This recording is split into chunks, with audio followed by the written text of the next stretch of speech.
محبوب کی بصارت دیکھو، یہ سب ذات پروردگار کے جلوے ہیں حضور کی ایک ایک ادا میں۔ ارے سرکار کی بصارت تو اور بات ہے۔ جب مدینہ پاک میں حضرت ابو ایوب انصاری رضی اللہ تعالیٰ عنہ کا گھر چھوٹا ہونے لگا، چھوٹا پڑنے لگا آپ کا گھر، تو خیال ہوا آقا کریم صلی اللہ علیہ وسلم نے ارشاد فرمایا چلو مسجد تعمیر کی جائے۔ زمین لی گئی، اس کے بعد مسجد نبوی کی بنیاد رکھی گئی۔ اب نقشہ بنا کر مولا کائنات حاضر ہوئے کہ مسجد اس طرح بنے گی، سرکار کی بارگاہ میں پیش کیا، سرکار نے فرمایا اسی طرح بناؤ۔ تو صحابہ کرام نے جب وہ نقشہ دیکھا حیران ہو گئے، اے علی اتنا بہترین نقشہ آپ کے دماغ میں کہاں سے آیا؟ آپ لائے کہاں سے؟ اتنا بہترین نقشہ آیا کہاں سے؟ مولا کائنات نے ارشاد فرمایا بیت المعمور 7ویں آسمان پر جو فرشتوں کا کعبہ ہے اس سے لگی ہوئی جو مسجد ہے اس مسجد کے جیسا میں نے مسجد نبوی کا نقشہ بنایا۔ جب علی کے دیکھنے کا یہ عالم ہے تو نبی کے دیکھنے کا عالم کیا ہوگا؟ مولا کائنات زمین پہ رہ کے بیت المعمور کے لگی ہوئی مسجد کا نقشہ بیان کر رہے ہیں۔ آپ غور فرمائیں، شیخ عبدالحق محدث دہلوی رحمۃ اللہ علیہ فرماتے ہیں مولا کائنات کو جب سرکار مدینہ صلی اللہ علیہ وسلم نے اپنے شان اقدس پہ کعبۃ اللہ کے اندر بتوں کو گرانے کے لیے کھڑا کیا، سرکار نے فرمایا علی کہاں پہنچے ہو؟ عرض کر رہے ہیں یا رسول اللہ آپ اجازت دے تو اللہ کے عرش کا پایا نیچے اتار دو، اتنی بلندی پہ پہنچ گیا۔ سرکار نے نیچے اتارا آپ کو، فرمایا اتنی اوپر سے اتنی نیچے آ گئے اور تمہیں کوئی تکلیف بھی نہیں ہوئی؟ مولا کائنات نے عرض کیا یا رسول اللہ یہ سب آپ کی نگاہ کرم ہے۔ حضور نے ارشاد فرمایا علی چڑھایا میں نے تھا، اتارا جبرائیل نے ہے۔ سرکار کائنات کی بارگاہ میں کون کون خدمت گزاری کے لیے حاضر ہوتے ہیں، بلکہ سرکار کی بارگاہ میں ہمیشہ حاضر ہونا تو اور ہے، جب سرکار کسی کے مہمان ہو جاتے ہیں تو خواجہ علاء الدین علی احمد مخدوم صابر کلیری ارشاد فرماتے ہیں امروز شاہ شاہاں مہمان شدست مارا، جبریل با ملائک دربا شدست مارا۔ سرکار کی شان یہ ہے کہ جب سرکار کسی گھر کے مہمان ہو جاتے ہیں تو جبرائیل فرشتوں کے ساتھ اس کی چوکھٹ کے دربان ہو جاتے ہیں۔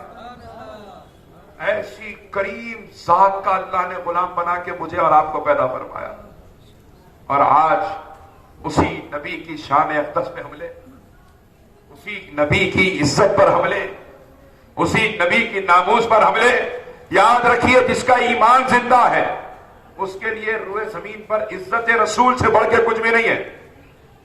اور سرکار کائنات کی عزت کا یہ عالم ہے کہ جب کوئی گستاخی کرتا میرے آقا صلی اللہ علیہ وسلم کی شان میں تو اللہ جواب دیا کرتا ہے، اللہ خود جواب دیا کرتا ہے۔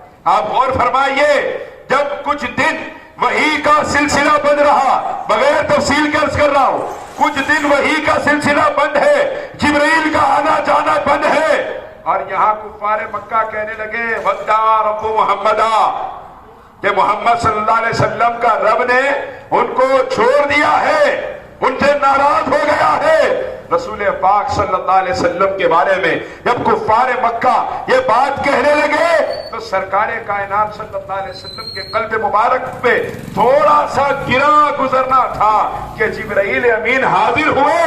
رب کریم نے ارشاد فرمایا وَالضُّحَىٰ وَاللَّيْلِ إِذَا أَتَاكَ رَبُّكَ وَمَا قَلَىٰ، میرے مصطفیٰ آپ کے رخ زیبا کی قسم ہے، میرے مصطفیٰ آپ کی زلف واللیل کی قسم ہے، میرے محبوب نہ آپ کا رب آپ سے ناراض ہوا ہے، نہ آپ کو تنہا چھوڑا ہے، یہ تانا دے رہے ہیں وَلَلْآخِرَةُ خَيْرٌ لَكَ مِنَ الْأُولَىٰ وَلَسَوْفَ يُعْطِيكَ رَبُّكَ فَتَرْضَىٰ، میرے محبوب آپ کی آنے والی ہر گھڑی پچھلی گھڑی سے بہتر ہوگی، اور آپ کا رب آپ کو اتنا دے گا کہ آپ اس سے راضی ہو جائیں گے۔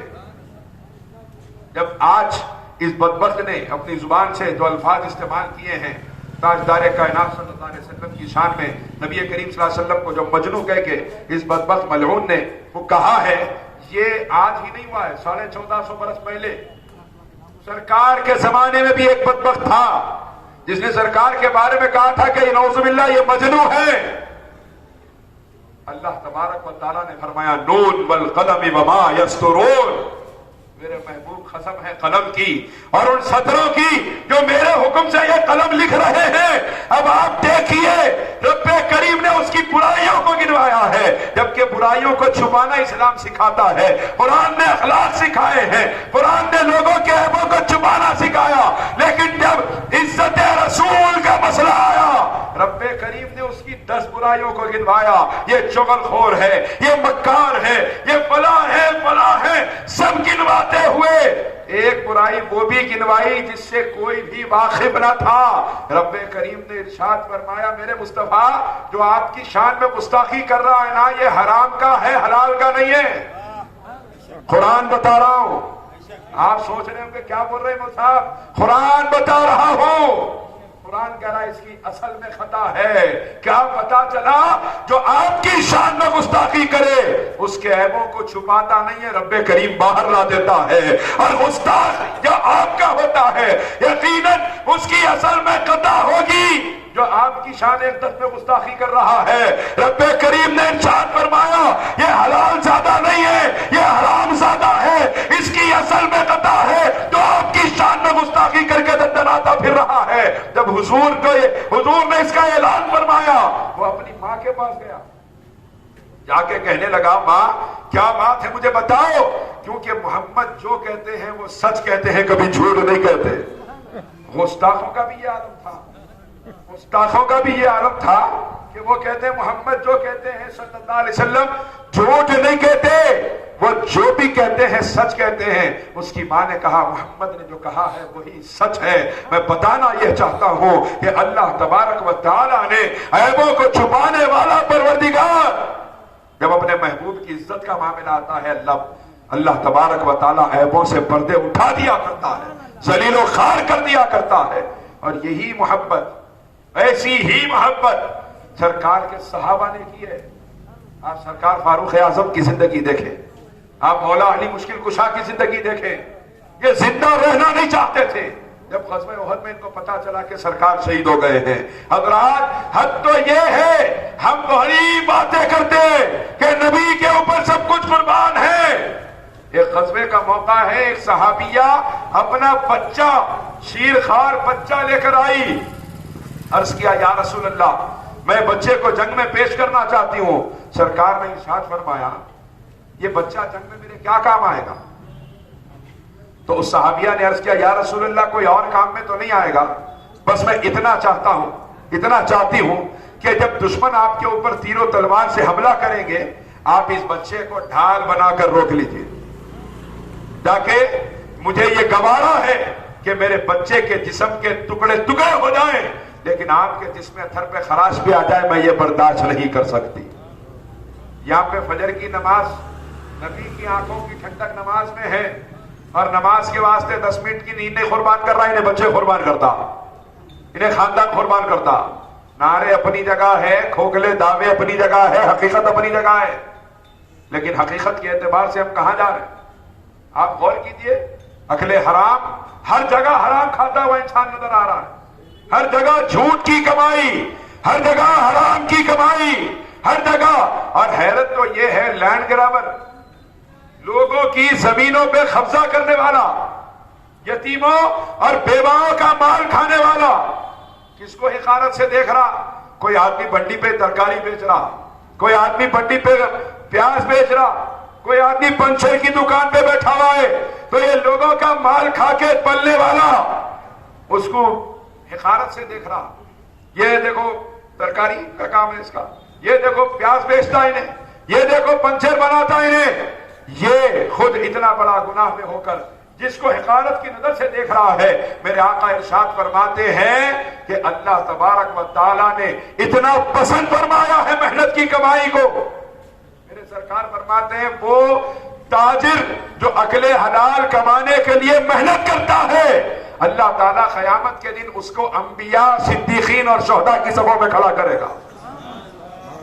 یہ آپ کا کاروبار جو ہے نا، یہ کاروبار اگر آپ جھوٹ بولے بغیر کریں گے اللہ قیامت کے دن آپ کو نبیوں اور صدیقین اور شہداء کی صفوں میں کھڑا کرے گا، بشرطے کہ آپ جھوٹ سے بچائیں اپنے کاروبار کو. ہاں نیچے میگنیٹ لگانے سے بچائیں.